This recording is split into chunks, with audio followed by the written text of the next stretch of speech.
નમસ્કાર મિત્રો, હું મોહન ગઢવી ગુજરાતી દુનિયા યુટ્યુબ ચેનલમાં ફરી એકવાર આપ સૌ મિત્રોનો હાર્દિક સ્વાગત કરું છું. તો મિત્રો, હવે આખરે આપણા ભારત દેશે બાંગ્લાદેશને દેખાડવાનું ચાલુ કરી નાખ્યું છે કે મેદાનનો અસલી હીરો કોણ છે. હમણાંના દિવસો દરમિયાન આપણે જોઈએ તો બાંગ્લાદેશે પોતાનું અસલી રૂપ ભારતની સામે હવે રાખી દીધું છે અને ભારતની સામે શું આખી દુનિયાની સામે દેખાડી દીધું છે.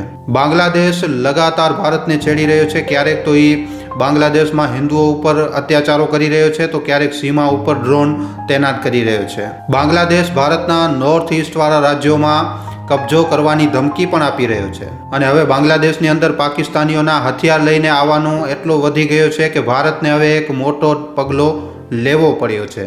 બાંગ્લાદેશને પોતાની એની ઓકાત દેખાડવા માટે, બાંગ્લાદેશને ઠેકાણે લગાવવા માટે ભારતે પોતાનો 365 પ્લાન તૈયાર કર્યો છે, જે ભારત દ્વારા લગાવવામાં આવેલો એક એવો માસ્ટર પ્લાન છે જેના પછી બાંગ્લાદેશને ભારતની સામે ઘૂંટણા ઉપર આવવું જ પડશે.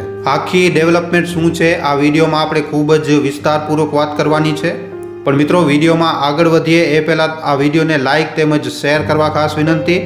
અને જો તમે આ ચેનલ ઉપર પહેલી વાર આવ્યા છો તો હમણાં જ ચેનલને સબસ્ક્રાઈબ કરી લેજો. તો ચાલો આજનો આ મહત્વપૂર્ણ વિડીયો શરૂ કરીએ. મિત્રો, જોવામાં આવે તો પાછલા થોડાક મહિનોથી જ્યારથી બાંગ્લાદેશમાં મોહમ્મદ યુનિસની સરકાર આવી છે ત્યારથી કરીને આજ સુધી બાંગ્લાદેશ દ્વારા એટલા મોટા ભારત વિરોધી કામ કરવામાં આવ્યા છે કે એ વાત પહેલાથી જ સમજમાં આવી ગઈ હતી કે આગળ ચાલીને હવે ભારત માટે પાકિસ્તાનથી પણ મોટો દુશ્મન બાંગ્લાદેશ બનવાનો છે. અને મિત્રો, આ સમય આવવામાં 2-3 મહિના પણ ન લાગ્યા. ખાલી 2024ના અંતમાં જ બાંગ્લાદેશે ભારતની સીમા ઉપર ડ્રોન તૈનાત કરી નાખ્યા. ભારતની સીમાઓ ઉપર ડ્રોન તૈનાત કરી અને ભારતના ઇલાકાઓ ઉપર કબજો કરવાની ધમકી આપીને એ વાત સાબિત કરી નાખી કે હવે પાકિસ્તાનથી પણ મોટો દુશ્મન બનવા માટે બાંગ્લાદેશ તૈયાર છે, ભારતનું દુશ્મન બનવા માટે તૈયાર છે. બાંગ્લાદેશે એકદમ સાફ કરી નાખ્યો છે કે એમના જે ઈરાદા છે એ ભારત માટે કેવા છે. ચાલો મિત્રો, આપણા બધાને બાંગ્લાદેશના ઈરાદા, ભારત માટે જે ઈરાદા છે એ તો આપણા બધાને સમજમાં આવી ગયા છે. પણ એમના દ્વારા ભારત માટે શું કહેવામાં આવી રહ્યું છે એને જાણવા માટે સૌથી પહેલાં હું તમને એક ખબર જણાવું છું. આ ખબર હાલમાં જ બહાર નીકળી છે અને આમાં કહેવું એવું છે કે બાંગ્લાદેશનું એમ કહેવું છે કે અમે ભારત સાથે બગડેલા જે સંબંધ છે એ વાપસ સુધારવા માંગીએ છીએ, પાછા સુધારવા માંગીએ છીએ. અહીંયા મિત્રો, બાંગ્લાદેશ બાજુથી આ કહેવું જ એમની સૌથી મોટી સમસ્યા છે. કારણ કે બાંગ્લાદેશ ખુલ્લામાં તો કંઈક બીજું કહી રહ્યું છે અને પીઠ પાછળ કંઈક બીજું જ કામ કરી રહ્યું છે. કારણ કે બાંગ્લાદેશ બાજુથી હમણાંના દિવસો દરમિયાન ના તો ખાલી ભારતીય બોર્ડર ઉપર ડ્રોન અને હથિયાર તૈનાત કરવામાં આવ્યા છે, પણ બાંગ્લાદેશે ભારત સાથે થયેલી અમુક ડીલોને પણ રદ કરવાનો આદેશ આપી દીધો છે. અને આ ભારત માટે પણ એક ઝટકાથી ઓછી વાત નથી કંઈ. મિત્રો, અસમ, ત્રિપુરા અને મિઝોરમ જેવા જે ભારતના જે નોર્થ ઇસ્ટ ઇલાકાવાળા જે રાજ્યો છે, આ રાજ્યોમાં કેબલના દ્વારા હાઈ સ્પીડ ઇન્ટરનેટ પહોંચાડવા માટે બાંગ્લાદેશની ટેલિકમ્યુનિકેશન રેગ્યુલેટરી કમિશનની સાથે ભારતે સમજૂતો કર્યો હતો કે અમે તમારી ટ્રાન્સલેટ રૂટનો ઉપયોગ કરી અને અમારા નોર્થ ઇસ્ટ રાજ્યોમાં હાઈ સ્પીડ ઇન્ટરનેટ પહોંચાડીશું. બાંગ્લાદેશને ટ્રાન્ઝિટ રૂટના રૂપમાં ઉપયોગ કરવા માટે એટલા માટે આ સમજૂતો કરવામાં આવ્યું હતું કે આપણે ભારતના નોર્થ ઇસ્ટવાળા આ રાજ્યોમાં ડાયરેક્ટ જો internet connection, high speed internet connection પહોંચાડીશું તો ભારતના પશ્ચિમ બંગાળથી નોર્થ ઇસ્ટવાળા ઇલાકાઓની દૂરી 3700 કિલોમીટર ઓછી થઈ જાય છે. ત્યાં જો આપણે ડાયરેક્ટલી ભારતના ઇલાકાઓનો ઉપયોગ કરીને જો ત્યાં હાઈ સ્પીડ ઇન્ટરનેટ લઈ જઈએ છીએ તો આ દૂરી વધી જાય છે. અને એટલા માટે ભારતે આ એક્સ્ટ્રા ખર્ચો ઘટાડવા માટે બાંગ્લાદેશની સાથે સમજૂતો કર્યો હતો.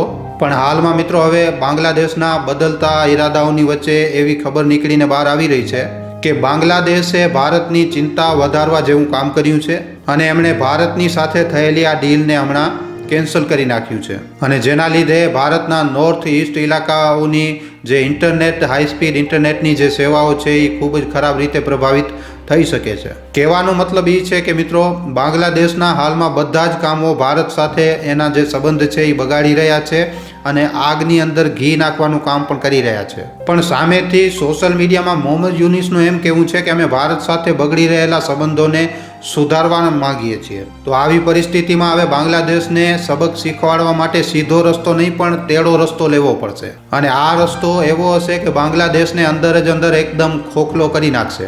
એટલા માટે આજની તારીખમાં ભારત સામેથી તો બાંગ્લાદેશના વિરોધમાં પોતાની સિક્યોરિટીને ટાઈટ કરી રહ્યો છે અને ભારત સેનાને પણ પૂરી રીતે એક્ટિવ કરી ચૂક્યો છે, જેના લીધે બાંગ્લાદેશના હરેક પગલા ઉપર નજર રાખી શકાય. પણ હવે અંદર જ અંદર બાંગ્લાદેશને પૂરી રીતે કમજોર કરીને બાંગ્લાદેશને એકદમ ખોખલો કરી નાખવાનો પ્લાન પણ આપણા ભારત દેશે બનાવી લીધો છે. અને મિત્રો તમને જણાવી દઉં કે ભારતના આ જે પ્લાન છે એ પ્લાનનું નામ છે 365, જે ભારત બાજુથી લાગુ કરવામાં આવેલો એક એવો માસ્ટર પ્લાન છે જે બાંગ્લાદેશમાં એકદમ ભૂચાલ લાવી દેશે અને આના પછી બાંગ્લાદેશને ઘૂંટણા ઉપર આવ્યા સિવાય બીજો કોઈ પણ ઓપ્શન નહીં હોય એની પાસે. ભારત બાજુથી લાવવામાં આવેલો આ 360 માસ્ટર પ્લાન બાંગ્લાદેશના વિરોધમાં કેવી રીતે કામ કરશે, બાંગ્લાદેશને કેવી રીતે પાડશે, આ સમજવા માટે હવે મિત્રો ધ્યાનથી સાંભળજો. વર્તમાન સમયમાં જોવામાં આવે તો હાલમાં બાંગ્લાદેશના ઈરાદા ભારતના વિરોધમાં ભલે જ બદલી ગયા છે હવે, પણ આપણે જો જોઈએ તો બાંગ્લાદેશ પોતે પણ હવે એક નવા સંકટ બાજુ આગળ વધી રહ્યો છે. અને આ નવો સંકટ છે એના પોતાના દેશની ઇકોનોમી, અર્થવ્યવસ્થા. કારણ કે બાંગ્લાદેશમાં જે તખતો પલટ થયો છે એના પછી દિવસે પ્રતિ દિવસે બાંગ્લાદેશ પૂરી રીતે કંગાલ થતો જઈ રહ્યો છે. અને આના સિવાય જે ત્યાંના કટ્ટરપંથી લોકો છે એ બાંગ્લાદેશની મુસીબતો આનાથી પણ વધારી રહ્યા છે. એ લગાતાર ત્યાંના હિન્દુઓ ઉપર જુરમ કરી રહ્યા છે, અત્યાચાર કરી રહ્યા છે અને ભારત વિરોધી ગતિવિધિઓમાં એકદમ પૂરી રીતે લાગેલા પડ્યા છે. અને જેમ કે અમે પહેલા પણ તમને જણાવ્યું કે હાલની વર્તમાન પરિસ્થિતિ એવી છે કે જે બાંગ્લાદેશ છે એ ભારત માટે એક નવા દુશ્મનના રૂપમાં હવે ઉભરી રહ્યો છે. અને આના લીધે હવે આપણો ભારત દેશ હરેક પરિસ્થિતિ ઉપર ખૂબ જ સારી રીતે નજર બનાવીને રાખી રહ્યો છે. જેમ કે હવે બાંગ્લાદેશની હરકતોને કાબૂમાં લાવવા માટે હમણાં જ ભારતે પ્લાન 365ની ઘોષણા કરી છે. અને મિત્રો આ 365 મતલબ એકદમ સાફ છે કે ખાલી એક જ વર્ષની અંદર બાંગ્લાદેશ પોતાની મેળે જ એકદમ ઘૂંટણા ઉપર આવી જશે. કારણ કે આપણે બધા જાણીએ છીએ કે બાંગ્લાદેશમાં તખ્તાપલટ થયાથી પહેલાં એમની જે ટેક્સટાઇલ ઇન્ડસ્ટ્રી હતી એ એકદમ ખૂબ જ પ્રગતિ કરી રહી હતી. તમામ વિદેશી કંપનીઓના ટેક્સટાઇલ ઓર્ડર બાંગ્લાદેશમાં જ તૈયાર થઈ રહ્યા હતા. અને મિત્રો ત્યાં સુધી કે ચીન પછી બાંગ્લાદેશ દુનિયાનો સૌથી મોટો કપડાનો એક્સપોર્ટર હતો. પણ પછી તખ્તો પલટ થયો અને મોહમ્મદ યુનિસની સરકાર આવી અને મિત્રો આના કારણે બાંગ્લાદેશની પૂરેપૂરી ટેક્સટાઇલ ઇન્ડસ્ટ્રી એકદમ બરબાદ થઈ ગઈ છે. અને બાંગ્લાદેશનો રોજગાર પણ આ જ ટેક્સટાઇલ ઇન્ડસ્ટ્રી ઉપર ટકેલો હતો. બાંગ્લાદેશની પૂરેપૂરી ઇકોનોમી, પૂરેપૂરી અર્થવ્યવસ્થા પણ આ જ ટેક્સટાઇલ ઇન્ડસ્ટ્રીના લીધે સારી હતી. મતલબ કે જે દેશની પૂરેપૂરી અર્થવ્યવસ્થા જ ટેક્સટાઇલ ઇન્ડસ્ટ્રી ઉપર ઊભેલી હોય તો એમના માટે એનાથી વધારે મજબૂત કોઈ કડી હોય જ નથી શકતી. પણ હવે દુનિયાના મોટા જે કપડાના જે બ્રાન્ડ છે એ ભારત બાજુ હવે પોતાની નજર નાખી રહ્યા છે. અને આના કારણે બાંગ્લાદેશની જે સૌથી વધારે જે મજબૂત કડી હતી, સૌથી વધારે કમજોર કડી હવે સાબિત થઈ રહી છે. અને ભારતે બાંગ્લાદેશની આ જ કમજોર કડીને હવે ઓળખી લીધું છે. અને એટલા માટે પ્લાન 365ના અંતર્ગત આ જ કડીને આવનારા એક વર્ષની અંદર ધીમે ધીમે હજી પણ કમજોર કરીને અને એક વર્ષની અંદર આ જે કડી છે આને પૂરી રીતે તોડી દેવામાં આવશે. એમની આ કડીને તોડવા માટે ભારતના પ્રધાનમંત્રી PM નરેન્દ્ર મોદીજી સહારો લેશે ડોનાલ્ડ ટ્રમ્પનો.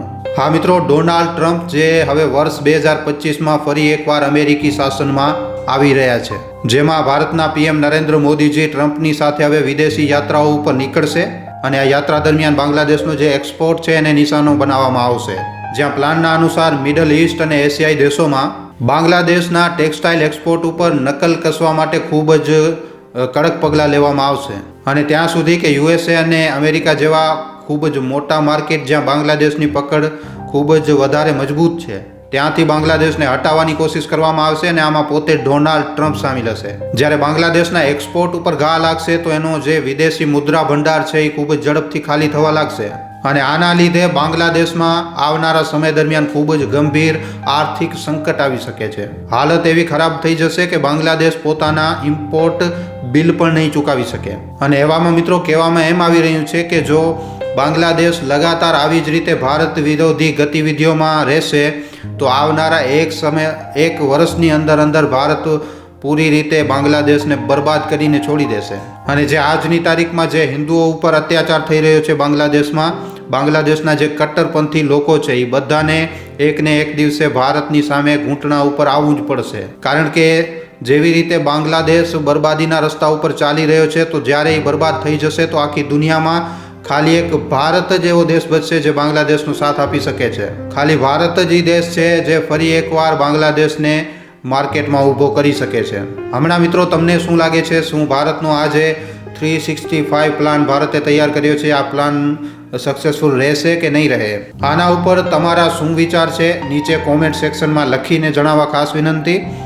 જો વિડીયો પસંદ આવ્યો હોય તો આ વિડીયોને ખાલી તમારા સુધી સીમિત ન રાખતા તમારા મિત્રો સાથે, પરિજનો સાથે, વોટ્સઅપ ઉપર, ફેસબુક ઉપર, યુટ્યુબ ઉપર જેટલો બની શકે વધારેમાં વધારે આ વિડીયોને શેર જરૂર કરજો.